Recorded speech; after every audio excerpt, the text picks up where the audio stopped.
Assalamualaikum warahmatullahi wabarakatuh. Maulaya sholli wa sallim daiman abada ala habibika khairil khalqi kullihim huwa habibul ladzi turja syafa'atuhu likulli hawli minal ahwali muqtahimin ya Rabbi bil Mustafa balligh maqasidana wa fi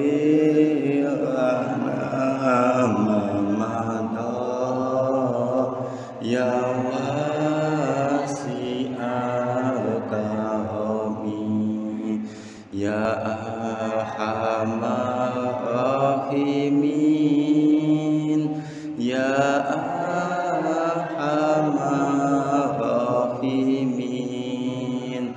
ya arhamar rahimin faris al-muslimin ya Rasulullah Nabi Muhammad sallallahu alaihi wasallam wa jami'ah baitiki wa Fatihah. A'udzu billahi minasyaitonir rajim. Bismillahirrahmanirrahim. Alhamdulillahi rabbil alamin. Arrahmanir rahim. Maliki yaumiddin. Iyyaka na'budu wa iyyaka nasta'in. Ihdinas shiratal mustaqim. Shiratal ladzina an'amta 'alaihim ghairil maghdubi 'alaihim waladdallin. Amin. Khususan jami' syahada salihin siddiqin Allahi wa sahabati wa tabi'in wa ulama'i musannifin wa jami'i malaikati muqarrabin wa khususan si Abdul Qadir Jailani wa khususan jami' ulama'i musannif wa jami'i khususan aba'ana wa ummahatina wa ajdatina wa jaddatina masyayikhina masyayikhum wa tamannahuna bi sababihim wa khususan ila hajatina wa hajatikum. Fatihah. A'udzu billahi minasyaitonir rajim. Bismillahirrahmanirrahim. Alhamdulillahi rabbil alamin. Arrahmanir rahim. Maliki yaumiddin. Iyyaka na'budu wa iyyaka nasta'in. Ihdinas shiratal mustaqim. Shiratal ladzina an'amta 'alaihim ghairil maghdubi 'alaihim waladdallin. Amin. Alhamdulillah amin. Wassalatu wassalamu ala asyrofil anbiya'i wal mursalin wa ala alihi wa sahbihi ajmain amma ba'du. Dumateng Bapak, Bapak Ibu ingkang dirahmati oleh Allah Subhanahu wa taala. Monggo kita lanjutaken pengajian subuh niku nggih. Ingkang kala wingi ingkang pun kula tekanaken wae tambah pembukaan nggih bahwa pengajian apa? Majelis ilmu ten bulan Ramadan niku pahalane sangat besar. Wonten nggih. Majelis ilmu ten bulan Ramadan niku sangat besar. Nggih niku berdasarkan hadis Nabi nggih. Man hadal majlis ilmu fi Ramadan kataballahu lahu fi kulli qadamin ibadat sanatin nggih. Dalam setiap langkah niku akan dihitung 1 tahun ibadah nggih. Orang yang hadir dalam majelis ilmu akan dihitung oleh Allah dalam setiap langkah itu sama dengan 1 tahun ibadah nggih. Jadi kalau kita memang niat mencari pahala yang sebanyak-banyaknya di bulan Ramadan nggih paling besar wonten majelis ilmu niku nggih. Mangkane para ulama-ulama niku setiap Ramadan niku mesti wonten diparingi majelis ilmu, kadang di full setiap salat. Pokoknya setiap Ramadan niku diparingi majelis ilmu. Nggih. Niki bahas kula mencoba untuk bahas tentang logika kenabian nggih. Logika kenabian yang tidak biasanya kita miliki, mungkin benten logika nabi logika nabi kaya logika manusia biasa niku benten.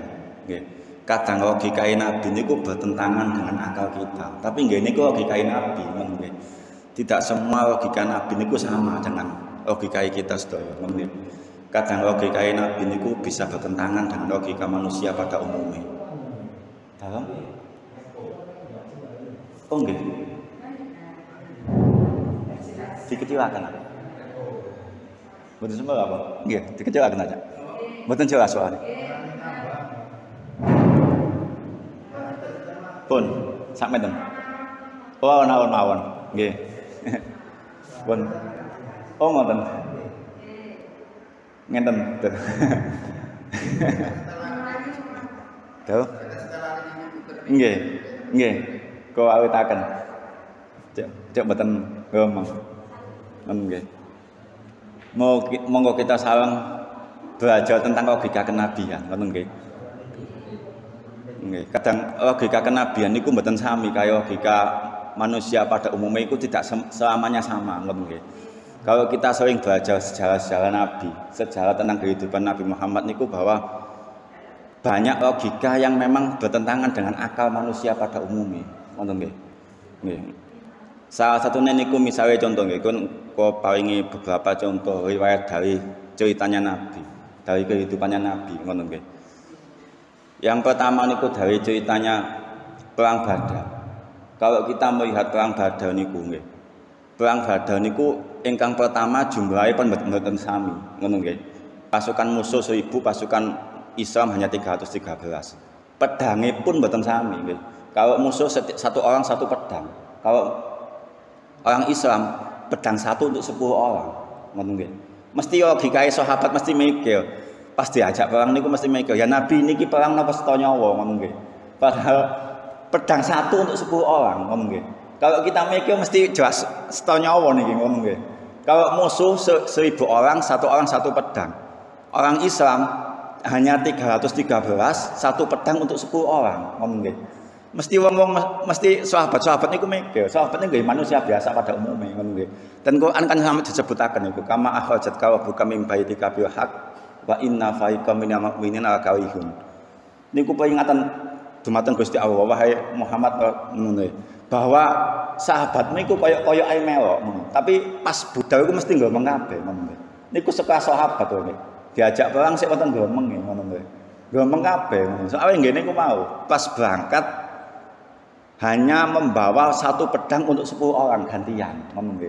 Padahal perang niku, nggih. Tanggat sahabat niku tanggat. Ya Nabi niki perang napa secara nyawa kok ngeten ngomong nggih.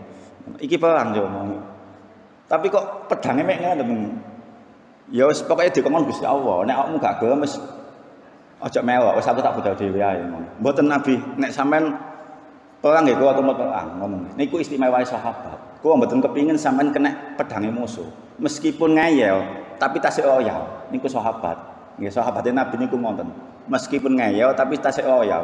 Mboten Nabi nek jenengan temut perang nggih kula perang. Kula mboten kepingin jenengan kena pedange musuh. Niku sahabate Nabi niku ngoten. Nggih. Jadi meskipun ngeyel ya apa, nggih. Tetap loyal, tetap bela Nabi. Meskipun ngomong tapi tetap loyal. Niku farikon lho. Wa inna minal mu'minina wa karihun. Dan mereka itu di antara mereka ada yang ngomong, ada yang iki perang tas to nyawa ngono nggih. Ditanggote kanca-kanca kate budal nandi, kate budal mati. Jawabane nggih ngoten. Ngono nggih, biak saking yakinin tumut Rasulullah ngono nggih. Dadi sak ngeyel-ngeyele umat Rasulullah niku tasik loyal. Tasik gelem mbela Nabi. Nggih, benten kawe umat Nabi Musa. Nggih. Umat Nabi Musa iku wis iman, wis ngeyel kadang lawan Nabi ngono nggih. Niku umat Nabi Musa. Makane napa nggih? Nabi Muhammad kan ngate sanjang sak bangga-bangga umatku tasik loyal, tasik gelem tumut berjuang niku tasik pun. Tapi kalau umat Nabi Musa wis beriman nggih, kadang sik mboten pun, jak niku mboten pun. Nah niku umat Nabi Musa, ngono nggih. Kalau umat Nabi Muhammad sing ngeyel sing mboten pun tumut berjuang niku kan tiang-tiang munafik, tiang-tiang Yahudi niku sing mboten tumut niku kan tiang-tiang munafik niku kan wajar tiang munafik. Umat Nabi Musa niku pun iman pun nurut tapi kadang diajak perang mboten pun. ngoten nggih. Dadi sik mending lah ngoten nggih. Jenengan misale enggak ada rencang tasik ngeyel tapi tasik royal niku sik mending timbang umat Nabi Musa ngono nggih. Umat Nabi Musa niku pun mboten purun-purun temen nggih. Diajak perang wis budal dhewe ngono. Budal dhewe ambek Tuhanmu ngono nggih. Niku umat Nabi Musa padahal pun iman ngono nggih. Diajak ngadep Gusti Allah, diajak dados saksi nerima kitab Taurat niku. Nggih tasik ngeyel. Kan Nabi Musa setelah mengalahkan Firaun niku kan ke Bukit Sina membawa 70 orang di mana 70 orang itu jadi saksi Nabi Musa menerima kitab Taurat ngono nggih. Nah, para saksi niku ketika Nabi Musa di Bukit Sina, Nabi Musa kan menyendiri terus keluar membawa kitab Taurat ngono nggih. Nah, mereka tetep ngeyel. Kok enak sampean meneng-meneng mojok ijen mau nggawa Taurat. Nggih, terus lek ngono. Lan nu'mina laka hatta narawa jahratan. Kami tidak akan beriman kepadamu sampai kami melihat Allah secara langsung ngono lho. Sampai koyo ngoten nggih. Akhire disambal bet wong duduk nabi kok kencangkeman kan nggih. Niku umat Nabi Musa ngono. Dadi kalau kita melihat sejarah dari umat Nabi Muhammad sak ngeyel-ngeyel tasik royal ngono nggih. Nggih niku logika kenabian bahwa napa nggih? Meskipun hanya dengan peralatan terbatas ngono nggih. Dengan peralatan terbatas, dengan pedang yang terbatas, namanya perintah Allah ya harus dituruti. Makanya istimewa, sahabat perang Badar niku sangat istimewa. Nggih. Berkali-kali sahabat perang Badar niku kan saking istimewae damel wasilah kan. Nggih, ten sholawat niku kan damel wasilah. Tidak ada yang mengalahkan sahabat perang Badar. Jadi setelah Khulafaur Rasyidin niku sahabat yang paling utama niku sahabat perang Badar. Nggih. Dibanding perang Uhud, dibanding perang Khandaq niku paling istimewa niku perang Badar. Kalau perang Uhud, perang Khandaq memang jumlahnya kalah, tapi satu orang masih pegang satu pedang. Kalau perang Badar niku pun jumlahnya kalah, nggih. Satu pedang untuk 10 orang. Pun koyo ngonten, saking istimewa nggih, saking keyakinannya ten Gusti Allah niku sahabat perang Badar niku koyo ngonten. Bahwa kalau sudah diperintahkan oleh Allah, nggih pun nurut pun. Meskipun secara logika mboten nyambung ngono.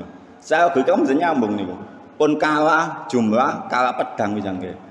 Pedang siji gantian wong sedasa nggih pun kalah pedang. Secara logika mboten nyambung, tapi saking istimewae perang Badar niku nggih. Saking istimewae sahabat-sahabat di perang Badar niku sampai damel wasilah niku nggih. Sing ten selawat niku. Tawassul nabi bismillah niku. Wa bil hadi rasulillah wa qul mujahidillah bi badri ya Allah. Ya, setelah bertawasul dengan namanya Allah, bertawasul kepada Rasulullah dan kami akan bertawasul kepada para sahabat di perang Badar. Niku nggih. Saking istimewa. Nggih banyak logika-logika yang memang kadang bertentangan dengan akal manusia. Ngono nggih. Nomor 2, logika dari sahabat Mu'ad. Nggih. Kita tahu sahabat Mu'ad niku sahabat penghafal Al-Qur'an. Salah satu sahabat yang dipercaya Nabi untuk memberi dakwah di daerah Yaman. Ngono nggih. Sahabat Mu'ad niku mboten sahabat sembarangan, sahabat cerdas. Mu'ad bin Jabal radhiyallahu an. Niku sahabat ingkang cerdas. Mesti kita akan sering dengar bagaimana ketika sahabat Mu'ad niku mengimami salat Isya nggih dengan surat Al-Baqarah di rakaat yang pertama dan rakaat yang kedua dengan surat An-Nisa. Ngoten nggih. Mesti logikae sahabat Mu'ad sami kali kita sedaya iku umume sami, ngono nggih. Salat Al-Baqarah nggih paling sekitar setengah jaman, surat An-Nisa nggih setengah jam, sekitar kali jam sampai 3 jam sak moten. Ketika salam kan banyak yang mufaraqah, banyak yang memisahkan diri niku sahabat-sahabat niku. Nah, sahabat Mu'ad mesti nyangka, nandi wong-wong munafik mau kok padha mlayu kabeh. Mesti mikire sami kali kita, ngono lho. Wong dijak cangkukan, dijak ngopi wong jam 3 jam kuat kok dijak sembahyang gak kuat. Mesti logikae ngoten. Tapi logika yang benar niku belum tentu dibela Nabi. Kenyataannya Nabi niku malah mbela sing makmume. Ngoten nggih. Logikae sahabat Mu'ad niku kan bener. Pada umumnya kayak kita pada umumnya kan. Wong dijak ngopi, dijak cangkukan wong jam 3 jam kuat kok dijak ibadah gak kuat. Mesti logikae kaya ngoten. Tapi kenyataannya Nabi napa? Nabi malah mbela makmume. Ngoten nggih. Ojo sampai membuat fitnah di umat ini, ngono lho. Ibadah yang melibatkan orang banyak itu ojo suwe-suwe, ngono nggih. Karena di antara mereka niku ada yang sibuk untuk merawat orang tuanya, ada yang sibuk untuk merawat anak-anaknya, ada yang sibuk untuk mencari nafkah. Kan ngoten nggih. Mangkane niku nggih niku logika yang seakan-akan benar. Logika sahabat Mu'adz itu kan sami kalian kita kan. Nggih pada umumnya kan. Wong dijak ngopi wong jam 3 jam dijak cangkukan kuat kok dijak ibadah gak kuat. Mesti ngoten. Logikanya mesti kaya ngoten. Tapi kenyataannya napa? Nabi malah mbela sing makmume. Malah mbela makmum sing mufaraqah wae. Ojo sampai membuat fitnah di umat ini ngoten. Terus sahabat Mu'adz Nabi belum pernah semalah ini ngoten to. Sangat ngalah Nabi ini. Jangan sampai engkau membuat fitnah di umat ini ngoten nggih. Nggih ngoten nggih. Karena di antara mereka sesuatu yang berhubungan dengan orang banyak niku pun rami-rami nggih niku mau. Karena di antara mereka ada yang punya kepentingan masing-masing ngoten. Jangan sampai gara-gara ikut dalam kepentingan kita nggih. Mereka jadi terbengkalai kewajibannya kan ngoten. Niku logika yang dibangun oleh Nabi ngoten nggih.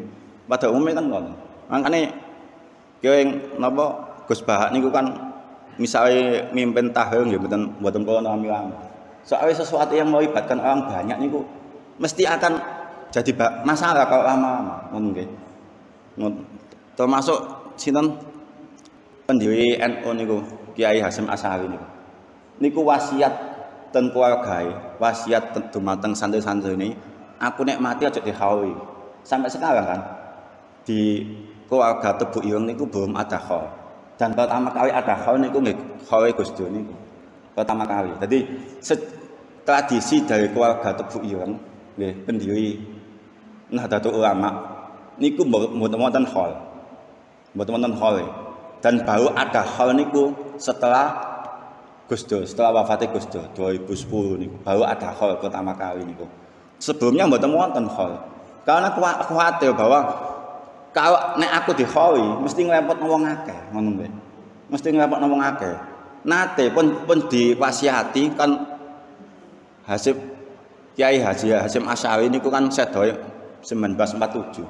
Dikholi nate dikholi tahun 1960 niku nek mboten salah.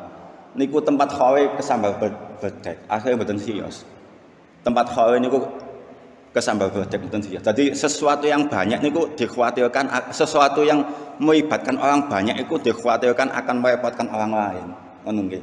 Niku logika yang dibangun oleh Nabi niku ngoten. Bahwa nek sesuatu sing hubungan karo wong akeh iku pun rami-rami ngono nggih. Nggih niku mau. Karena di antara mereka ada yang punya kewajiban masing-masing. Mungkin bagi orang yang nganggur nggak masalah, nggih. Tapi bagi orang yang punya kepentingan, ada yang sibuk merawat orang tuanya, kan wajib nih merawat orang tua nih, mencari nafkah untuk keluargane, niku kan wajib, ngono nggih. Niku sekelas sahabat Mu'adz niku, nggak ada logika nggih sami kok aneh wong dijak cangkukan kuat kok dijak ibadah gak kuat. Logikanya ngoten, mesti sami kali kita pada umumnya ngoten. Tapi kenyataannya sing dibela Nabi malah sing makmumi, ngono nggih. Jangan membuat fitnah di umat ini, ngoten to.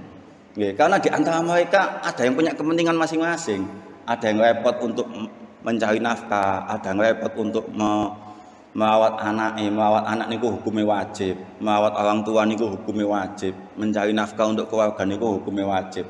Jangan hanya karena mengikuti ibadah yang sunnah, nggih. Jadi yang terwajib terbengkalai. Kalau kita misalkan ikut-ikut kumpulan majelis ilmu, majelis zikir, umumnya kalau suwe-suwe niku kan ngoten. Nggih. Wong sing wajib mawon salat Isya mawon. Salat Isya niku kan wajib jamaah niku, sahabat Mu'adz. Jika kan cepet kok kawin Nabi. Nggih. Nggih, napa malih sing sunah ngoten to. Ngoten. Napa malih sing sunah. Wong sing wajib ae dikakan cepet kan kawin Nabi. Nggih. Napa malih sing sunah. Niku logika kenabian yang harus kita bangun. Memang nggih ngoten niku. Ngoten nggih. Jadi tidak pada umumnya tidak biasa. Ngoten nggih. Tidak biasa. Nomor 3 logika kenabian dumateng niku napa? Pas perang Hunain. Logika kenabian tentang perang Hunain niku. Perang Hunain niku perang yang terjadi sekitar abad 8 Hijriah, 3 tahun sebelum Rasulullah meninggal, sebelum Rasulullah wafat. Jadi perang Hunain niku berangkat dari Madinah, Rasulullah niku membawa 10.000 pasukan. Dari Madinah 10.000 pasukan nggih. Terus sebelum perang Hunain Rasulullah niku melakukan Fathul Mekkah nggih. Fathul Mekkah niku mengalahkan menundukkan penduduk Mekah yang kafir-kafir yang menantang-nantang itu Fathul Mekah. Nggih. Setelah Fathul Mekah niku Rasulullah dapat tambahan pasukan 2000. Nggih. Jadi ada 2000 pasukan yang ikut Nabi. Nggih. Untuk melawan orang Taif. Jadi orang Taif itu sebelahnya Mekah. Nggih, nggak ada 12.000 pasukan, sami nggak ada 12.000 pasukan. Nggih. Jadi tiang Taif niku membawa 12.000 pasukan plus membawa keluarga, nggih, anak istri ini, nggih, membawa harta sekalian. Nggih. Jadi Hunain niku lembah antara Mekah dan Taif. Nggih, sama-sama 12.000. Nggih.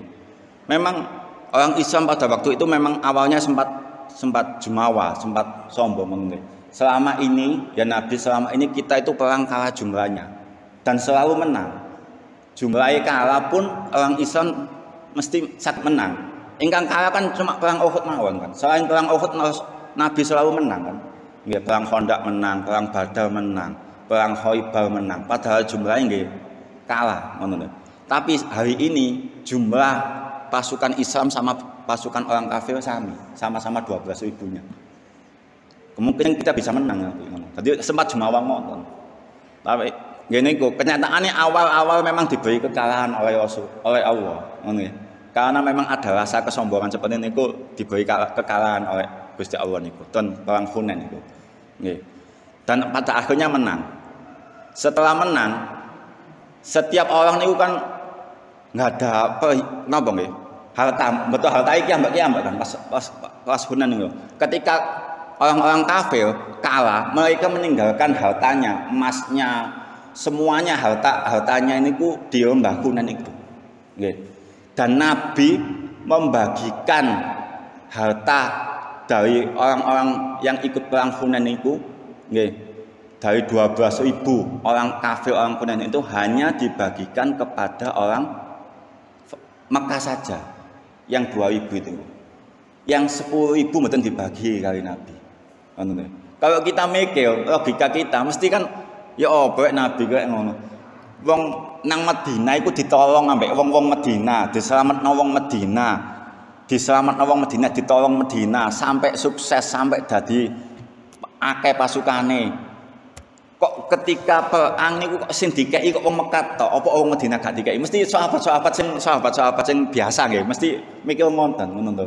Karena ada apa dengan Nabi niki ngono nggih? Apakah Nabi karena rindu dengan keluarganya di Mekah sehingga yang diberi hanya orang-orang Mekah saja. Jadi 12.000 harta orang kafir niku hanya dibagikan kepada orang-orang Mekah mawon 2.000. Yang 10.000 orang Madinah yang telah berjasa menolong Nabi niku mboten diparingi sama sekali. Kalau kita mikir logika kita mesti mikirnya mesti ganjil ngono nggih. Tapi niku logika kenabian ngono nggih. Mesti kita ganjil. Wong sing berjasa kok tambah gak dikeki ngono nggih. Ketika Nabi dakwah di Mekah niku nggih 13 tahun. Niku pengikutnya mboten sampai 100. Hanya 70 sampai 80 orang. Ketika Nabi dakwah di Mekah niku 13 tahun. Tapi ketika dakwah di Madinah hanya 10 tahun saja itu bisa menghasilkan sahabat sekitar 160.000 orang. Berarti kan salah satu faktornya jasanya tiang Medina kan, karena mau melindungi Nabi, mau berkorban untuk Nabi. Ya Nabi ini tanah-tanah Medina ini pun dengan pek sedaya pun ikhlas kami sedekahkan di jalan Allah sampai gawe ngonten. Jadi jasanya tiang Medina niku ageng ngono. Tapi ketika ada pembagian harta niku mesti tiang-tiang Medina sing sahabat-sahabat sing biasa nih, bener sahabat-sahabat kelas atas, kalian sahabat Abu Bakar, sahabat Umar, ini kan sahabat-sahabat kelas atas. Nah, sahabat-sahabat kelas atas imannya pun kuat. Sahabat-sahabat biasa ini mesti podo ganjil sedaya. Ya napa Nabi nih kayak wis mari ditolong, wis mari diselametno, kok gak dikei bagian kan ngono nih. Mesti kita akan mikir seperti niku. Pada umumnya kita akan mikir kayak ngono nggih. Bahwa misalnya tiang Sepang nggih enggak ada yuga, misalnya enggak ada yuga sekawan ta gangsal nggih. Terus sing nglawat tiang Sepah niku misalnya tiang setunggal nggih. Di antara yuga gangsal niku sing nglawat tiang Sepah niku tiang setunggal. mesti sing nglawat niki ngrasa berjasa dan berharap bahwa dia dapat warisan yang paling banyak. Mesti lak mikir ngonten bahwa aku sing berjasa, aku sing nglawat wong tuwaku sampai gak ono iku aku sing nglawat. Logikae kudune aku sing oleh warisan sing paling akeh. Mesti mikir ngonten kan. Tapi kenyataannya Nabi mboten ngajaraken ngonten. Nek awakmu wis berjasa, wis dadi pahlawan, pertahankan keikhlasanmu iki sampai akhirat. Ojo gelem diijahi dunya, ngono lho. Ojo gelem diijahi dunya yang sifatnya hanya sementara, ngono. Ini ku ajarane Nabi ngonten. Ketika ngumpulkan para sahabat Madinah niku, sekarang akan saya beritahu nih, terus Nabi ngonten. Mereka orang-orang Mekah yang baru masuk Islam itu hatinya masih belum kuat, ngono. Saya beri harta supaya untuk menguatkan keislamannya dia, ngono. Sedangkan kalian yang sudah berjasa, yang sudah punya jiwa kepahlawanan, pertahankan jasa kalian ini sampai akhirat. Jangan mau hanya ditukar dengan dunia saja, ngono. Sampai diparingi napa pertimbangan kali Nabi. Wis milih ndi awakmu? Aku milih aku apa milih harta iki mau? Aku milih awakmu balik nang Madinah apa milih harta ning milih jenengan mawon. Nabi pun babawon harta-harta cek dipek wong Mekah kabeh pun. Kulo milih jenengan mawon. Jadi jangan mau kepahlawanan kita, jasa kita niku hanya ditukar dengan dunia saja, ngono lho. Nggih pun biasa mawon. Umumnya logika kita kan ngonten bahwa anak sing paling berjasa nglawat tiyang sepahe niku berharap warisane paling kata. Mesti ane ngonten. Padahal kenyataane nggih melawati kadang mek 3 tahun tok, mek gangsal tahun mboten melawat seumur hidup kan, mek melawat mek 3 tahun tok masa-masa sakit niku mawon. Niku pun kadang nambah auto pensiunan yang sepai kadang ngoten. Niku pun ngerasa berjasa bahwa dia yang dapat warisan yang paling banyak. Umumnya kan ngoten. Nggih. Nggih pun biasa mawon ngoten nggih. Dadi kepahlawanan kita, kepahlawanan kita tentang jasa kita niku pun ditukar kali dunia ngoten nggih. Nek pun bagi warisan gitu dibagi warisan pun apa adanya mawon. Meskipun sing berjasa sing mboten berjasa pun dibagi mawon ngono nggih. Pun mboten ngitung-ngitung ngoten. Ngono nggih. Kalau dalam Islam jasa niku mboten diitung, ngono lho. Makane mboten wonten aturan Islam niku orang yang berjasa akan mendapatkan warisan yang paling banyak niku mboten wonten. Nggih tetep aturannya bahwa yang laki-laki itu dapat 2 kali daripada jatah perempuan ngoten mawon. Nggih, tadi mboten diitung iki sing paling berjasa, iki sing mboten jasa niku mboten diitung, dalam Islam niku mboten diitung. Nggih, bagiane pun sami mawon kaya ngoten. Nggih. Ngene kok. Kadang kita mikir ngoten, ngoten nggih. Bahwa wong sing paling berjasa jasa kudune paling akeh kan ngoten nggih. Tapi kenyataane Nabi mboten ngajaraken ngoten. Yang diajarkan Nabi niku bahwa sesuatu yang berjasa niku nggih pertahankan, jangan mau hanya ditukarkan dengan kehidupan dunia, ngoten lho. Kan kita kan mikir ngoten. Ini logika kenabian yang pada umumnya kan ngoten. Nggih. Niku bagaimana kita belajar tentang logika kenabian yang tidak napa nggih? Mboten pada umumnya, mboten pada umumnya. Nggih. Ngoten. Jadi banyak cerita-cerita dari sejarah Nabi dari sira Nabawiyah niku yang mengajarkan kepada sahabatnya itu untuk mengikuti logika kenabian. Dalam surat At-Taubah niku kan dijelaskan. Nggih. Mereka para sahabat niku mengalahkan logikanya demi mengikuti logikanya Nabi. Ngono nggih.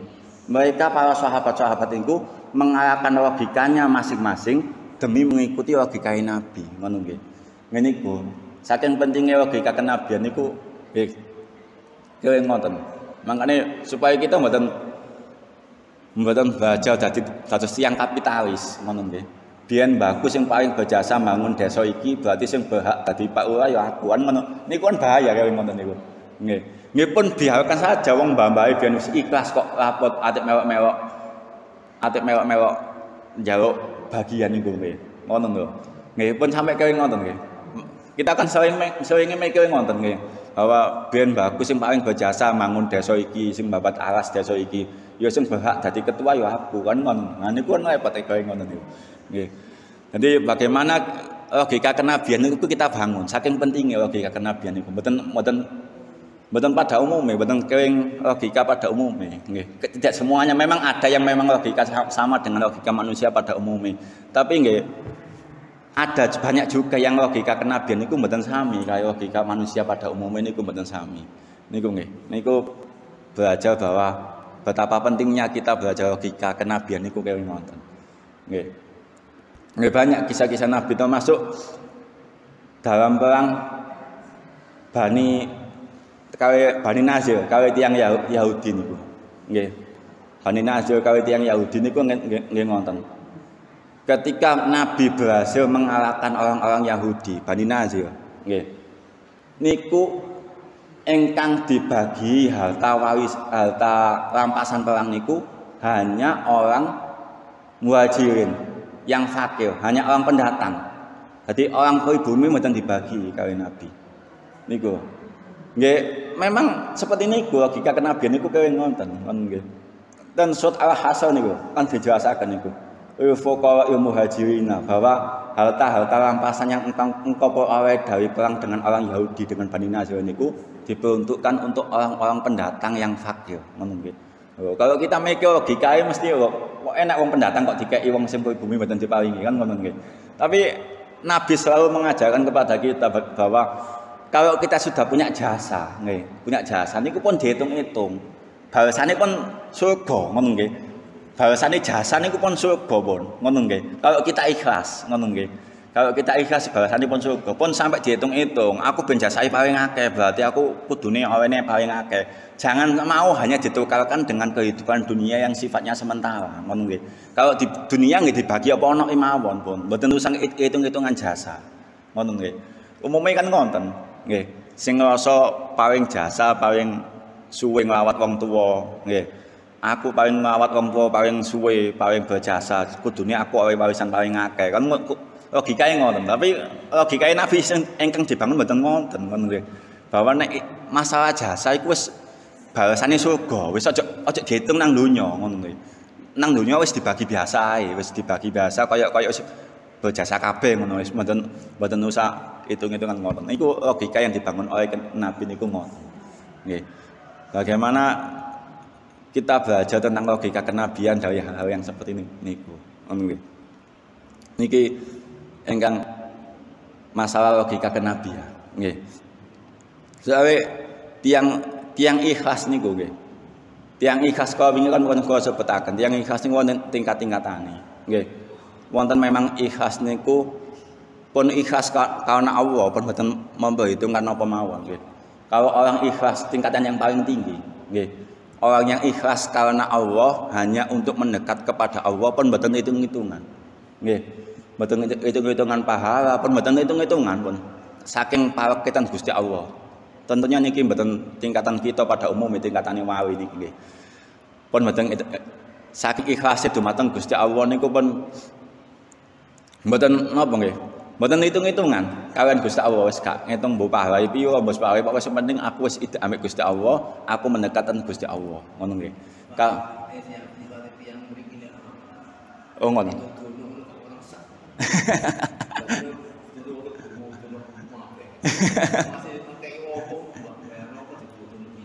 Nggih.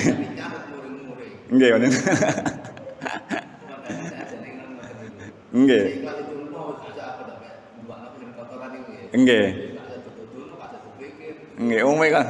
Ngoten. Nggih, umume ngoten nggih. Tapi ngene ku mau. Daripada tiyang mboten turun amal kan wis dosane mawon. Nggih. Ngono nggih. Kan kitab Salaimul Fadhail Salaim niku nggih. Teng kitab Salaimul Fadhail niku nggih. Bahwa disunahkan ada kehausan seseorang iniku untuk melakukan taubat bagi siapapun, ngono nggih. Kita kan menganggap bahwa orang taubat niku hanya untuk orang yang salah saja, kan ngono nggih. Kita kan menganggap bahwa taubat itu hanya berlaku untuk orang yang salah mawon. Tapi ten kitab niku dijelaskan bahwa taubat niku berlaku bagi semua orang, ngono nggih. Jadi ada istilah taubat sendiri, taubat, ada istilah inabah, ada istilah aubah, ngono nggih. Tingkatan ingkang paling rendah niku namanya taubat niku, nggih. Niku diperuntukkan bagi orang-orang yang melakukan salah, melakukan dosa terus taubat, salat taubat, istighfar 70 sampai 100 lah. Atuane Nabi niku kan istighfar 70 sampai 100. Napa mboten kantuk lebih nggih mboten napa. Cuma nek misale webi niku kan dikhawatirna ten atine niku wonten sifat bahwa aku iku mlebu surga gara-gara istighfarku. Niku sing bahaya kan ngoten. Nggih. Bahwa kita istighfar niku hanya untuk mendekatkan diri kepada Allah, ngono nggih. Kalau kita istighfar akeh-akeh ngono nggih. Kalau Nabi kan syariatnya Nabi kan sekitar 70 atau 100 niku dalam satu hari lho, nggih. Niku sak monten. Istighfar kata yang bener napa, tapi kan dikhawatirkan bahwa seseorang niku masuk surga niku karena amale dia, bahwa kita masuk surga niku kan karena rahmat Gusti Allah, bukan karena amal kita kan, ngono nggih.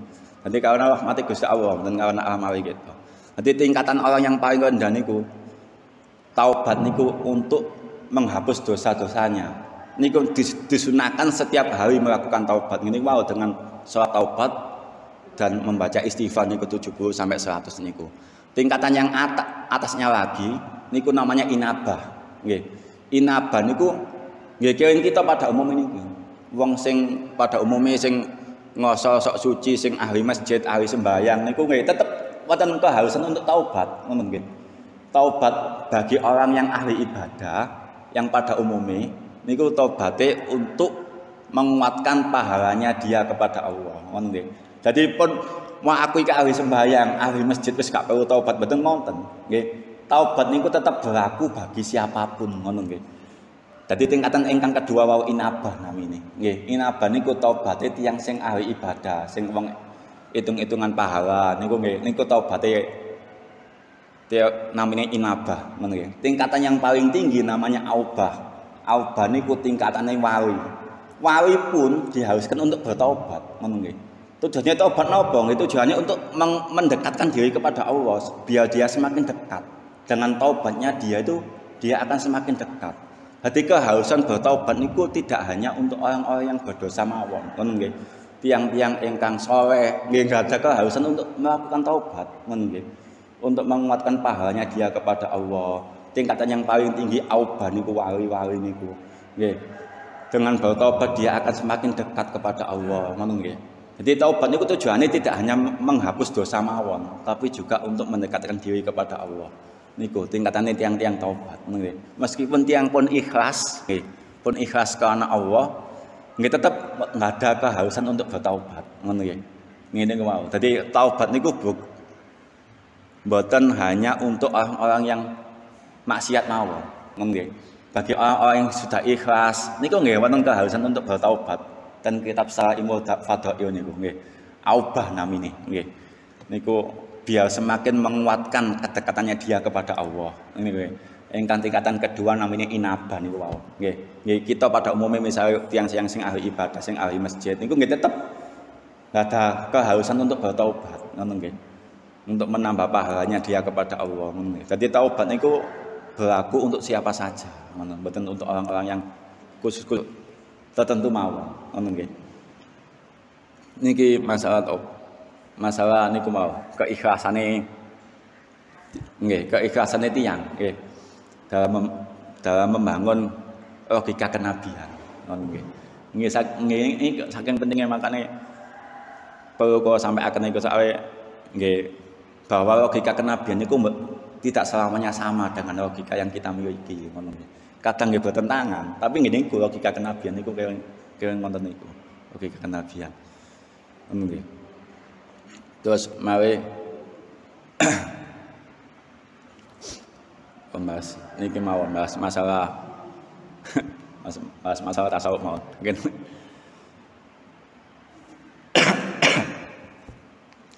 ngono nggih. Yang pada umumnya seseorang ibadah niku nggih. Seorang ibadah niku memang harus dituntut untuk ikhlas, nggih. Untuk dituntut untuk ikhlas. Tapi penyakit yang menjangkiti seseorang untuk ikhlas niku, nggih. Yang merusak seseorang untuk ibadah niku pada umumnya niku kan kawe. Riya, kawe ujub. Niku yang mudah untuk merusak ibadah seseorang. Yang tidak kelihatan, kan nggih. Riya, kawe ujub niku kan penyakit yang mboten kelihatan. Kan nggih. Penyakit manusia pada umumnya sing mboten kelihatan niku yang bisa mengganggu ibadah seseorang niku riya kaya ujub niku. Nggih. Kan ngoten. Riya niku kan ingin amale diketok-ketokno wong. Nggih.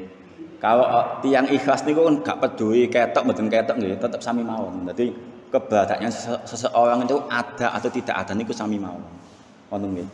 Mengenai Syekh Imam Ghazali niku bahwa seandainya orang yang engkau yakini niku tahu bahwa engkau ibadah karena dia, mesti orang niku marah. Ngono nggih. Terus Imam Ghazali ngoten. Jadi misalnya kita ibadah, cek oleh perhatiane mau sepa, cek oleh perhatiane misalnya Pak Ura, cek oleh perhatian ibadah cek ketok wong. Seandainya orang itu tahu, mesti dia marah. Lah pokoknya ibadah karena aku itu, ibadah nang Gusti Allah kon apa ibadah karena aku, mesti marah orang itu. Nggih. Kalau kita ibadah karena orang itu dan orang itu tahu kalau kita ibadah karena dia, mesti orang itu marah. Nggih. Buat apa? Engkau ibadah kayak aku kayak apa kon? Ibadah nang Gusti Allah apa ibadah karena mesti orang itu marah. Niku Imam Ghazali ngoten. Makanya kita harus mikir bahwa apa gunanya kita ibadah untuk karena manusia itu karena apa? Karena orang itu seandainya orang itu tahu mesti akan marah, ngoten nggih. Mesti moing-moing, lah pokoknya ibadah karena aku iku, ibadah nang Gusti Allah kono, mesti ngoten, nggih. Cuma ngene iku mau untuk motivasi bahwa agar kita ibadah itu tidak mudah riya, ngoten nggih. Ngoten. Ingkang kedua, nggih. Kita ibadah niku dipersembahkan untuk yang Maha Agung, Raja, untuk Raja, ngoten nggih. Untuk raja pada umumnya ngono nggih. Apa kon ibadah demi padha-padha kawula iku ngono nggih. Padha-padha hamba iku gawe apa ngono nggih. Nggih sami kalau kita kerajaan niku kalau kita misalkan dalam sebuah kerajaan nggih, kita mempersembahkan untuk seorang raja, untuk seorang presiden niku kan lebih bangga daripada mempersembahkan untuk padha kawula, padha budake, padha hambae. Ngoten nggih. Apa ibadah demi mempersembahkan wong-wong sing budak-budak sing gak jelas iku gawe apa ngono nggih. Ibadah niku dipersembahkan dumateng Gusti Allah nggih. Raja dari segala raja ngono nggih. Kan ngoten. Niku motivasine Imam Ghazali yang bisa merusak seseorang ibadah niku niku wae ingkang faktor pertama niku ya nggih. Karena berharap supaya dia dapat pujian dari orang lain. Tapi nggih ngoten mau nggih. Riya niku penyakit ingkang mboten ketinggal, ngono nggih, mboten ketinggal. Kawe ujub niku. Ingkang nomor kedua niku ujub, nggih. Ujub niku membangga-banggakan amal, nggih. Merasa bahwa dia yang paling hebat, merasa dia yang paling alim, paling sok. Niku nggih ujub. Nggih sami mawon niku dua hal yang bisa merusak seseorang itu untuk ibadah dumateng Gusti Allah niku kawe niku. Ujub niku, ujub kawe riya. Dengan ujub niku kan ngerasa bahwa amalnya paling akeh, paling apik. Iku amalku paling apik, iku amalku paling akeh. Merasa saja niku sudah termasuk ujub nggih. Benten kawe sombong nih. Kalau sombong kan diucapaken. Nggih. Nek gak aku sapa ya niku sombong namine. Nggih. Nek gak aku sapa sing bangun masjid iki. Ngono niku sombong punan kowe. Ngoten pun sombong. Tapi kalau ujub kan dalam hati mawon. Ujub niku dalam hati mawon bahwa dalam hatinya niku merasa bahwa dia yang paling hebat. Dia yang paling berjasa. Nah niku ujub punan. Nggih. Nah sing paling bahaya niku ujub kaya riya niku. Mboten ketinggal soalé, nggih. Nek riyane kan kewing sombong kan ketinggal, jelas-jelas tiange sanjang ngono nggih. Nek ujub kan enggak perlu diomongkan. Dalam hatinya ngerasa dia yang paling berjasa, ngerasa dia yang paling baik, ngerasa dia paling utama, niku namanya ujub. Niku ingkang ngrusak ibadah niku ngoten nggih. Ujub kaya riya niku. Nggih. Nek tiyang pun ibadah pun dipersembahkan dumateng Gusti Allah mawon, pun mboten peduli kan. Wonten tiyang napa mboten tiyang, nggih pun mboten ngefek ngoten lho. Nggih. Sami kaya kita misalnya ningali TV, nek pun fokus ten isine TV nggih. Mboten peduli sekitare wonten godakan kan mboten peduli. Kalau seseorang sudah fokus hanya untuk Allah, ngopo nggih? Nggih. Pengaruh sebelah kanan kiri sebelahnya manusia itu enggak ada efeknya, enggak ada pengaruhnya sama sekali ngono. Tapi kadang tiyang niku ngoten nggih, kadang awalnya pun budal ikhlas ngono, tapi tengah-tengah kadang kesisipan ya ngono nggih. Nggih, kadang nggih manusia pada umumnya ngoten ngono nggih. Nggih pada umumnya ngoten. Pada umumnya ngoten, tapi kalau Imam Ghazali nek koyo ngoten ditonton akhire ngono nggih. Niku ditonton akhire nek sausine Imam Ghazali ngoten.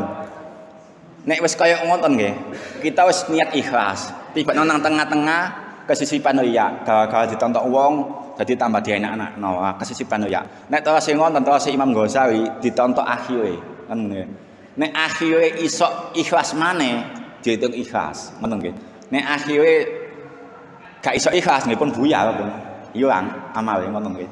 Niku solusine Imam Ghazali. Nek kita tasik ati kita tasik bimbang, sik goncang ngoten nggih. Kadang budal ikhlas tapi tengah-tengah ketok wong dadi gak ikhlas.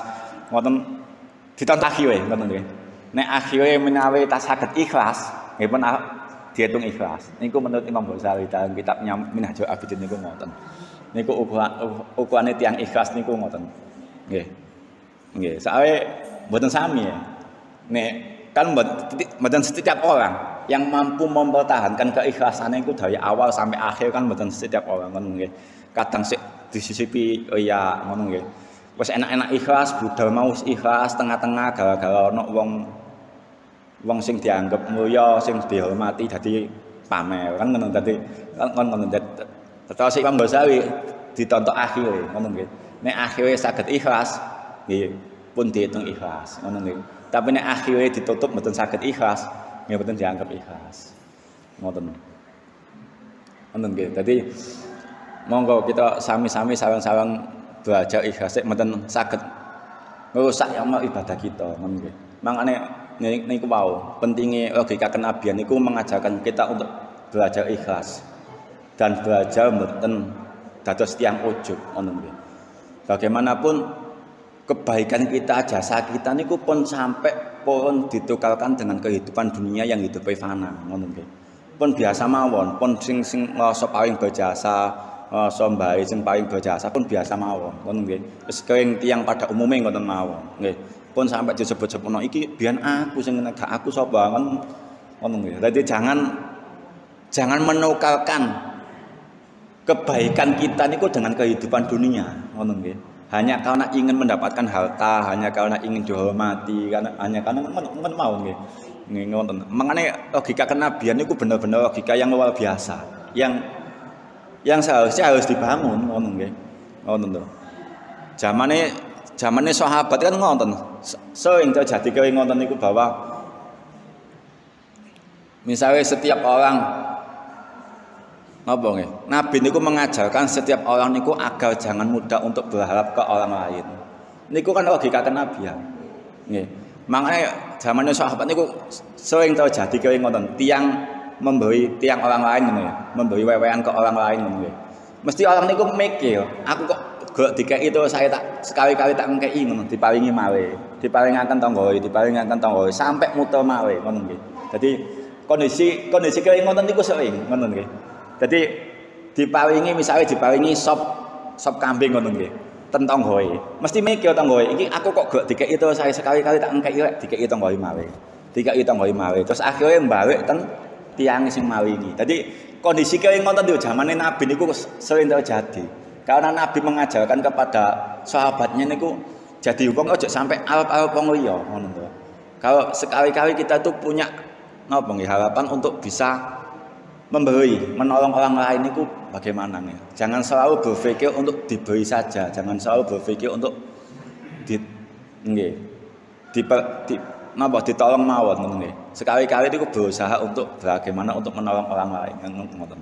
Jadi logika kenabian yang seperti niku pun mulai terkikis ngono nggih. Ajaran-ajaran Nabi pada umumnya niku pun mulai terkikis nggih. Niku logika kenabian. Dengan belajar logika kenabian niku kita akhirnya saged belajar dadi tiyang ikhlas, dadi tiyang sing mboten ojo pun ngono nggih. Dadi pun mboten ngrasa paling berjasa mboten nggih. Tok ngagungaken amal paling berjasa, pun mboten ngrasa ngoten. Nggih pada umumnya tiyang-tiyang pada umumnya ngono. Pun sampai ini kemau. Nggih. Jasa kita niku ditukarkan dengan kehidupan dunia yang hidupnya fana ngono. Ngene kemau pun sampai kaya ngonten. Pun ana sing ditangketaken pun sampeyan mawon nggih. Pun nggih pun setengah. Pun Al-Fatihah. A'udzu Bismillahirrahmanirrahim. Alhamdulillahirabbil arrahmanirrahim maliki yaumiddin. Iyyaka nasta'in ihdinas siratal mustaqim. Shiratal ladzina an'amta 'alaihim ghairil maghdubi 'alaihim waladdallin. Amin. A'udzu billahi minasyaitonir rajim. Bismillahirrahmanirrahim. Allahumma shalli ala sayyidina Muhammad wa ala sayyidina Muhammad alhamdulillahil alamin. Wa hadith nabi wa wa bil islam dina wa bi Muhammadin nabiyya wa rasulullah wa bil qur'ana imama wa khitabah. Rabbana zidna ilma wa zidna rahmah wa ja'alna lil muttaqina imama. Rabbana zidna ilma wa zidna rahmah wa ja'alna lil muttaqina imama. Rabbana zidna ilma wa zidna rahmah wa ja'alna lil muttaqina imama. Al-Fatiha furqan wa munzil qur'ana bil hikmati wal bayan. Baikul malana fi syahri Ramadan. Rabbana atina min ladunka istiqamah wa rizqan halalan thayyibah. Rabbana atina min ladunka rahmah wa hayyi lana min amrina rasyada. Rabbana atina fid dunya hasanah wa fil akhirati hasanah wa qina adzabannar. Subhanaka wa sifun wa salam al mursalin walhamdulillahi alamin. Allahumma shalli ala sayyidina Muhammad.